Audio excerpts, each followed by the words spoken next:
Boa tarde, pessoal.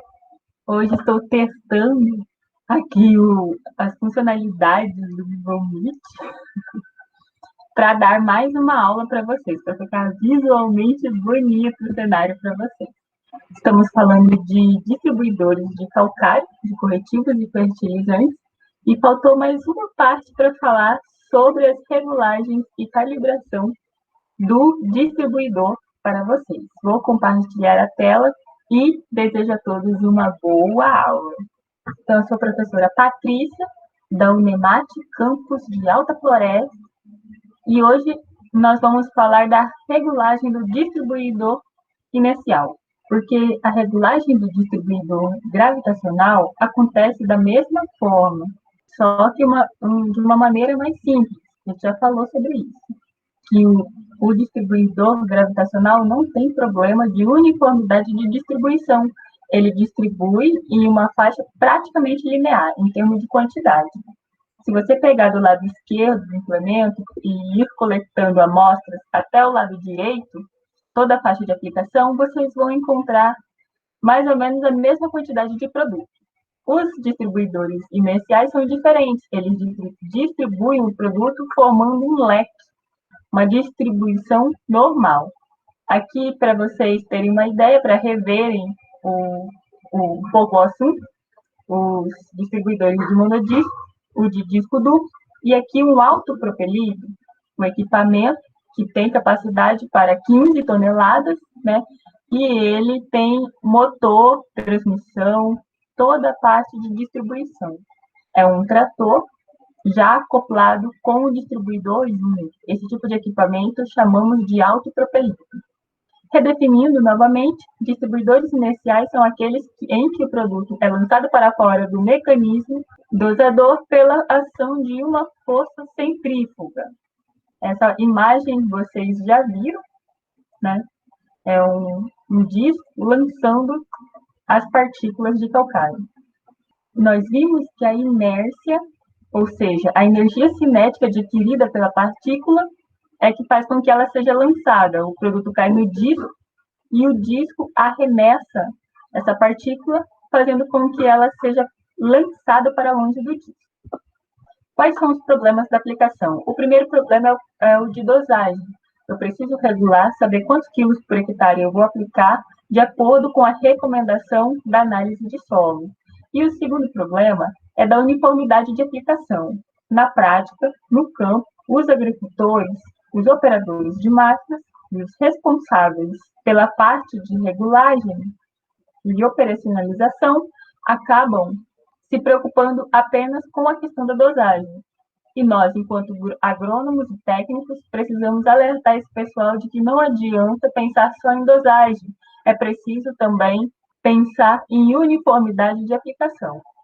Então, a uniformidade dessa aplicação depende das condições de aplicação, depende da uniformidade do produto e depende da regulagem do equipamento. Então, esses três fatores precisam ser avaliados e precisam ser muito bem analisados para que a gente consiga ter êxito na aplicação, que a gente tenha quantidade e qualidade na aplicação. Com relação às condições de aplicação, nós temos o problema da deriva, e nós precisamos cuidar, atentar para as condições de aplicação, que seria a deriva. E para isso, nós precisamos ter o calcário com umidade correta e ter ventos de baixa intensidade, ventos com menos de 5 km por hora. E o que é deriva? É o desvio de curso que o material aplicado assume e termina por ser depositado em local diferente do seu destino. Então, por exemplo, nessa imagem, o que acontece aqui? O cara está fazendo uma aplicação de cobertura e o produto está indo todo para o lado direito, para o lado esquerdo, que deveria ir uma parte do produto, não está vindo nada, porque o vento está soprando daqui para lá. Aqui acontece a mesma coisa. O deslocamento da máquina, em função do calcário, que está muito seco, e o vento está um pouco mais forte, então está levando esse produto para longe. Então, hoje, nós não utilizamos essas máquinas apenas para aplicar calcário. Também utilizamos para aplicação de fertilizantes e sementes. Com a nova metodologia que os agricultores estão utilizando no campo, de fazer o semeio isolado, fazer apenas a semeadura, né, sem o adubo, aí a adubação faz separada, né? Ou é feita antes ou é feita depois. E, geralmente, né, a primeira é feita antes, né, da semeadura. E para fazer esse tipo de aplicação, nós precisamos de uma máquina, e neste caso, a máquina para fazer esse tipo de aplicação é o distribuidor de calcário. Aqui nós temos um slide mostrando alguns tipos de produtos, além do calcário, que pode ser utilizado quanto fertilizante ou corretivos de solo. Aqui nós temos um produto único, um fosfato, aqui uma ureia ou sulfato de amônia, aqui um cloreto de potássio, que são produtos simples. Acontece que eles podem estar misturados, né? Aqui, por exemplo. Então, na verdade, a uniformidade do produto é extremamente interessante, porque observem que aqui temos grânulos grandes, menores, e podemos ter até pó misturado nesses produtos aqui, que não são únicos, né? E aí, o ideal é que seriam todos do mesmo tamanho, né? Então faz muita diferença em você distribuir um NPK no grão e NPK mistura, né? Esse aqui é um NPK por mistura. Existem no mercado fertilizantes em que você tem NPK ou NK, né? Depende da formulação, no próprio grão. Ou seja, é uma tecnologia onde os adubos simples, onde o cloreto de potássio e o sulfato de amônio, os dois são moídos e misturados, refeito um novo grânulo. Né? Nesse grânulo contém os dois elementos nesse mesmo grânulo. Se chama adubo no grão e não adubo por mistura. Qual a diferença? A diferença é que no adubo por mistura, então aqui nós temos sulfato de amônio, aqui nós temos cloreto de potássio e aqui nós temos o superfosfato, pode ser simples ou triplo. Como são compostos minerais diferentes, têm moléculas de tamanho diferentes, peso molecular diferentes, esses produtos têm massa e densidade diferentes, né? Principalmente as densidades, né, que são diferentes.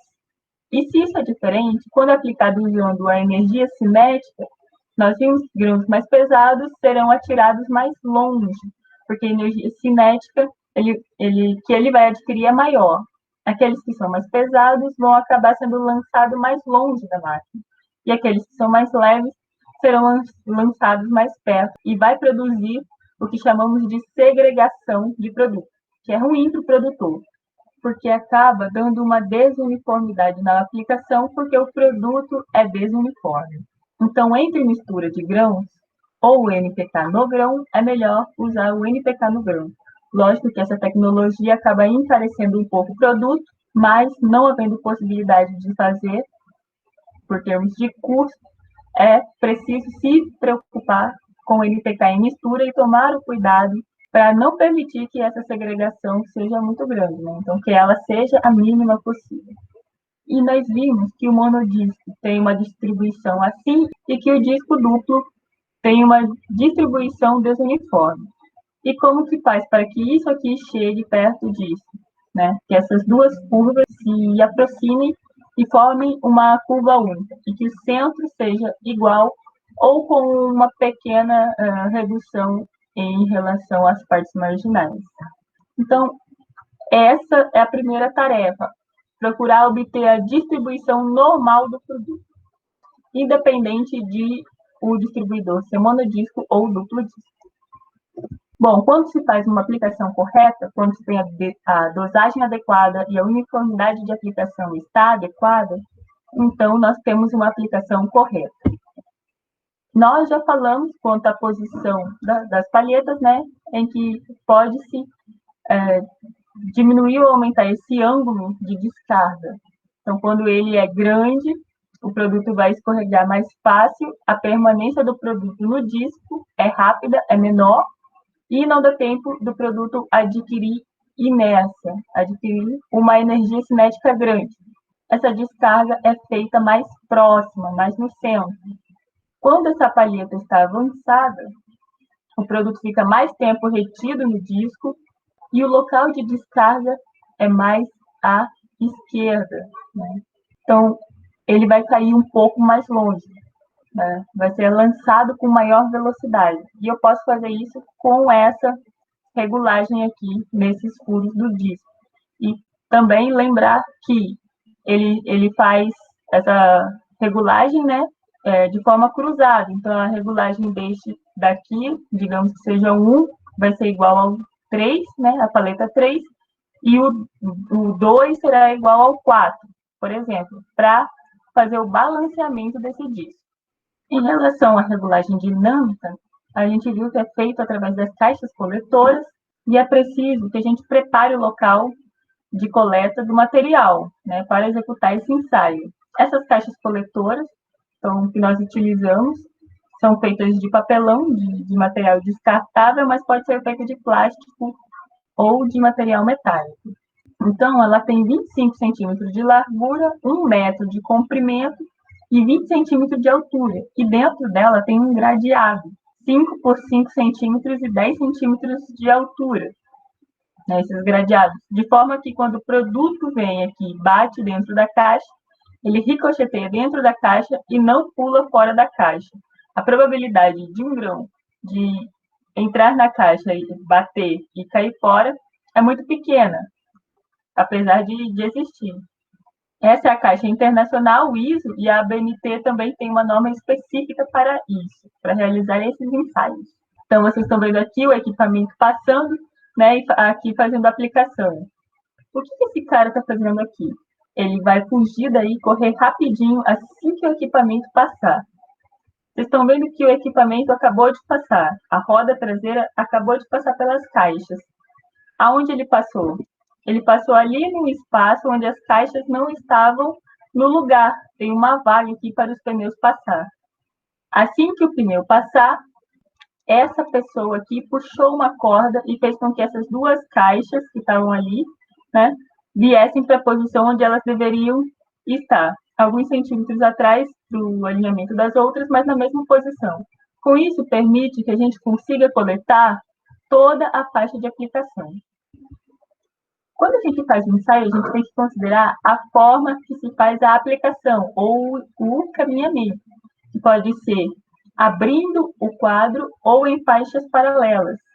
Porque quando eu faço em faixas paralelas, eu vou ter aqui o lado esquerdo do equipamento, né, do caminhamento, e o lado esquerdo continua jogando para o mesmo lado. Então, aqui será do lado esquerdo em cima do lado esquerdo de novo. Então, por exemplo, todo produto que cair lá do lado esquerdo, se o caminhão, o trator aqui voltar desse sentido, o lado esquerdo vai estar jogando em cima. A sobreposição do produto que vai ser lançado vai ser o lado esquerdo em cima do lado esquerdo. E isso é importante para nós depois, para fazermos o cálculo da uniformidade de aplicação, que é o objetivo dessa aula. E tem depois aqui abrindo ou fechando o quadro, que a gente viu aqui nesse caso, ele passa aqui o lado direito, que ele está indo para lá, e depois, né, quando ele volta aqui, a sobreposição é feita com o lado esquerdo. Então, o lado esquerdo joga aonde o lado direito jogou na passada anterior. Aqui faz uma sobreposição do esquerdo com o direito.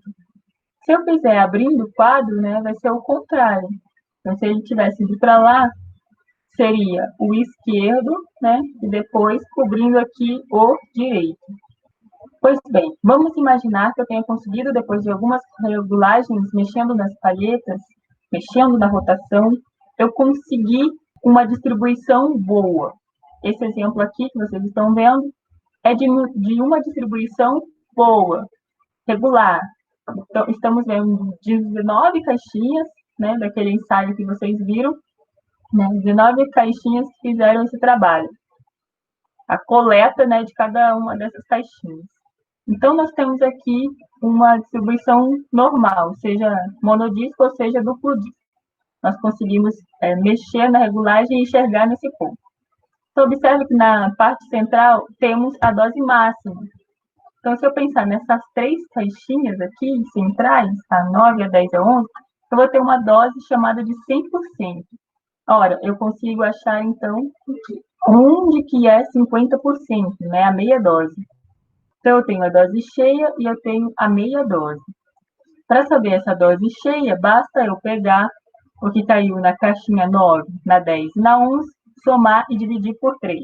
Se fosse 5 caixinhas, eu pegava a 8 até a 12, somava e dividia por 5, né?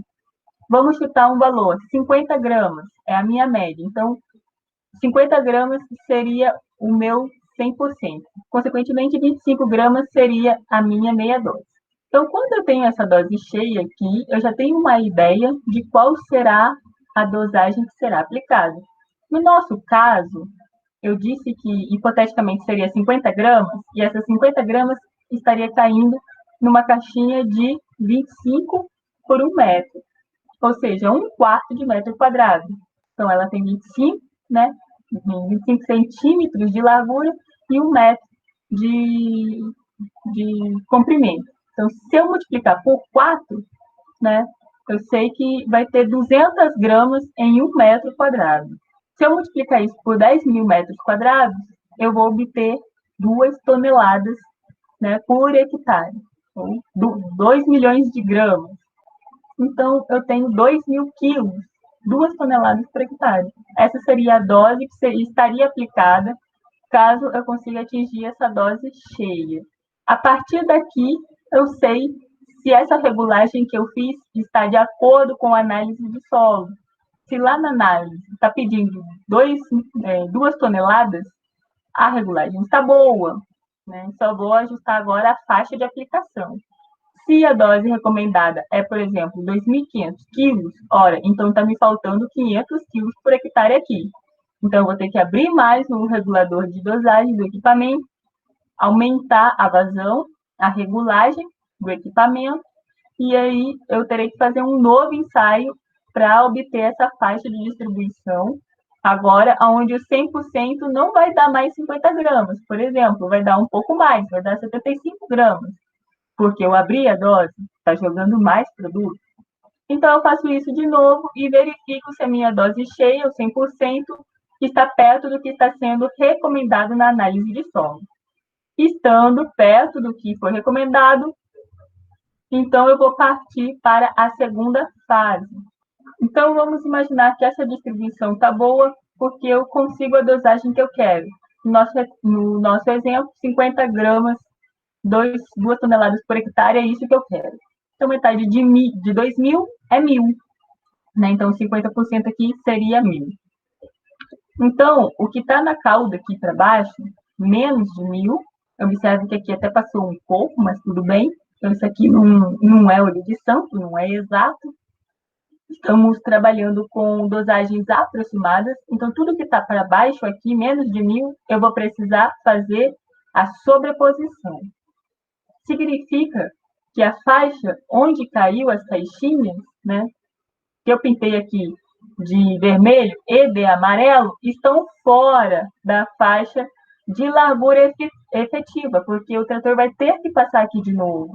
Então, a minha faixa de aplicação efetiva é essa aqui, onde está a meia dose para dentro e não meia dose para fora.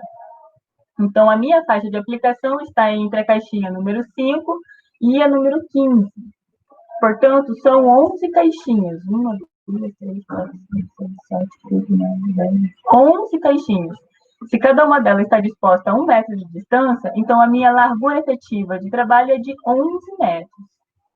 Então, eu defini a minha largura de trabalho. Pois bem, essa largura de trabalho, essa largura efetiva, está boa ou está ruim? Ela vai estar boa se o coeficiente de variação for menor que 20%. Se for maior que 20%, eu vou ter que mexer nessa largura efetiva. Ou mexer na regulagem e obter uma curva um pouco diferente dessa, melhorar essa curva. Como essa curva está quase perfeita, com certeza a gente teria um coeficiente de variação menor que 20%. Nós coletamos apenas uma passada e repete ela 4 ou 5 vezes, tira uma média. Então, vocês estão vendo aqui, por exemplo, o cara está indo daqui para lá e ele está jogando o produto aqui do lado direito. Quando ele está voltando de lá para cá, isso aqui é o lado direito de novo. Perceberam? O lado direito foi e voltou o lado direito. Então, o lado direito em cima do lado direito.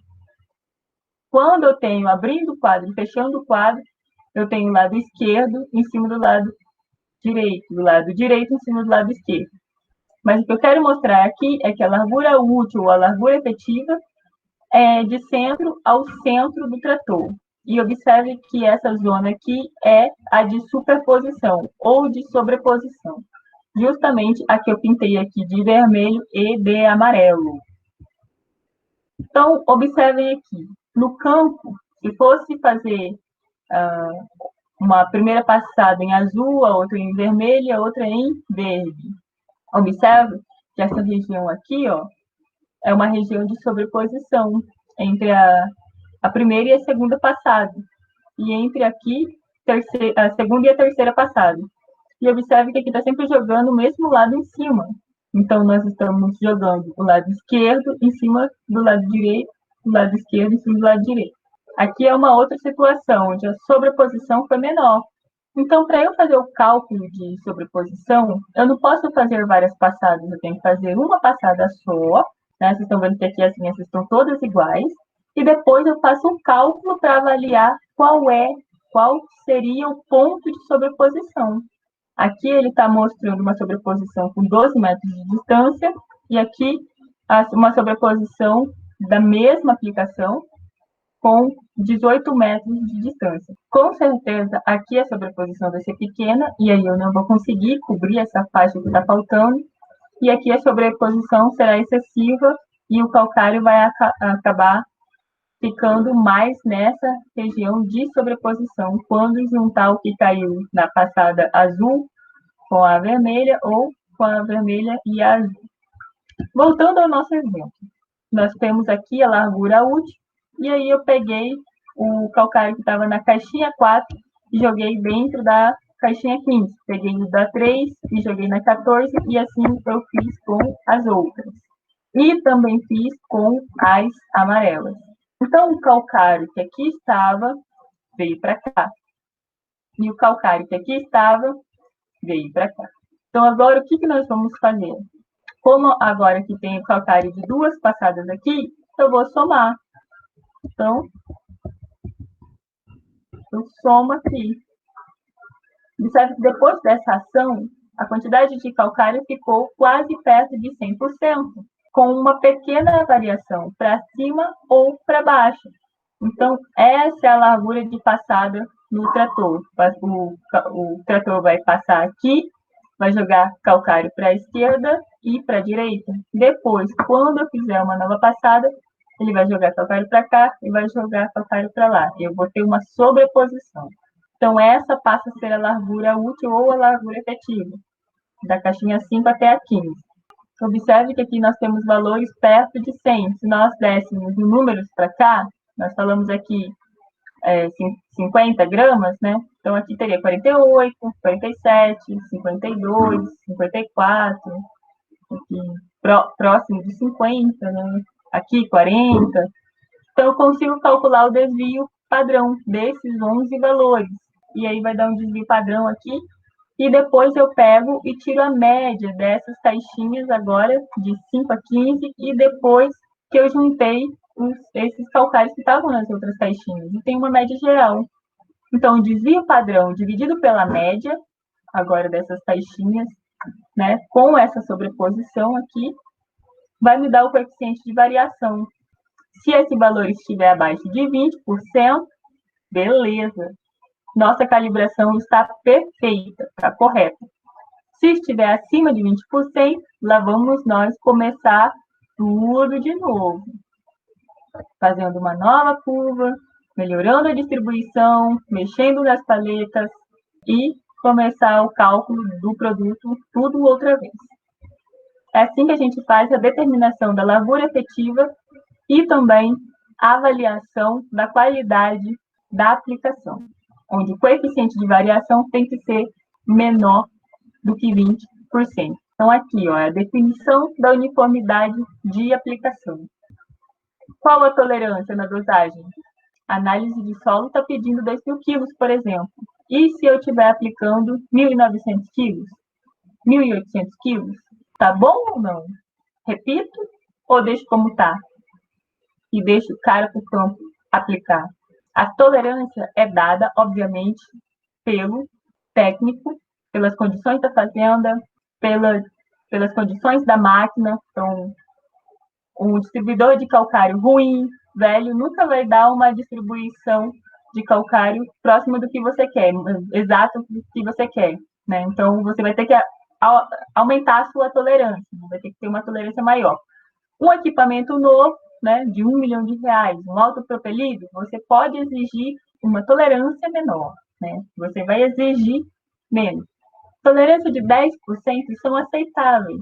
Se o sujeito quer 2.000 quilos, mas está variando de 1.800 a 2.200, significa que eu estou dentro da faixa. Então, tá bom. Não preciso mais mexer na regulagem. Com relação à uniformidade de aplicação, a gente mede pelo coeficiente de variação, né? Tem que ser menor que 20%. Ou igual. Se ele for maior, eu tenho que rever, mexer na regulagem do equipamento para tentar melhorar e fazer com que essa variação seja menor.